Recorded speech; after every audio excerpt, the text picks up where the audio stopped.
Exorcism as such has been an important rite of the Christian faith since its inception. The word exorcism is of ancient Greek origin and means binding by an oath. It is a very ancient practice of exorcism inherent in many religions and cultures of the world.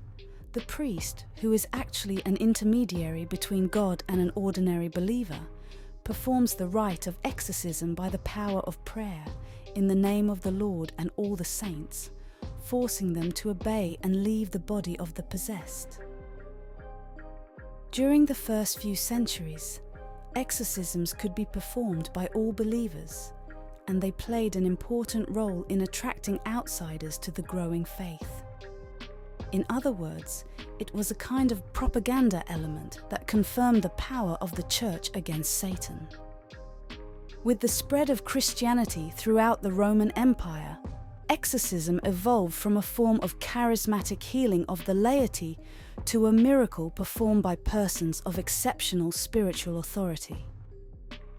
Beginning in the 4th century, the liturgy of exorcism was refined as the early Church assumed full authority over the ritual. The use of exorcism waxed and waned over the centuries. In the mid-20th century, many clergy believed that exorcism had no place in modern Catholic theology. For example, the Second Vatican Council, an international conference of Catholic bishops held in the 60s, marked a move away from exorcism as the Church tried to modernize and become more contemporary. Thus, the 60s and early 70s were a historical low point in the practice of this ritual. However, later exorcism gained new development and popularity, not least due to the release of the movie The Exorcist, or The One Who Casts Out the Devil in '73. It was directed by William Friedkin and distributed by Warner Brothers.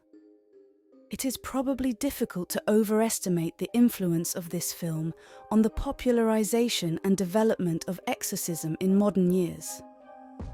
In parallel with the popularization of the film, the activities of Catholic exorcists began to grow, and they actually played a significant role in legitimizing the modern practice of this ritual. This growing popularity even prompted the Vatican to publish a new set of exorcism guidelines in '98 and to increase the number of priests trained to deal with demonic possession. Although many clergy remain skeptical of the practice, support for exorcism is present at all levels of the Catholic Church. And in the last decade, the practice has experienced a surge in demand around the world.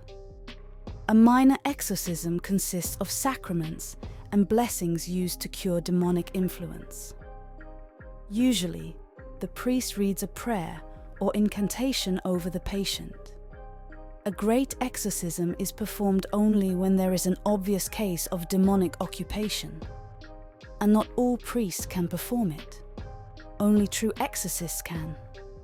These rituals include the reading of the Psalms and the Gospel, the recitation of special exorcist prayers, the use of holy water, and the crucifix.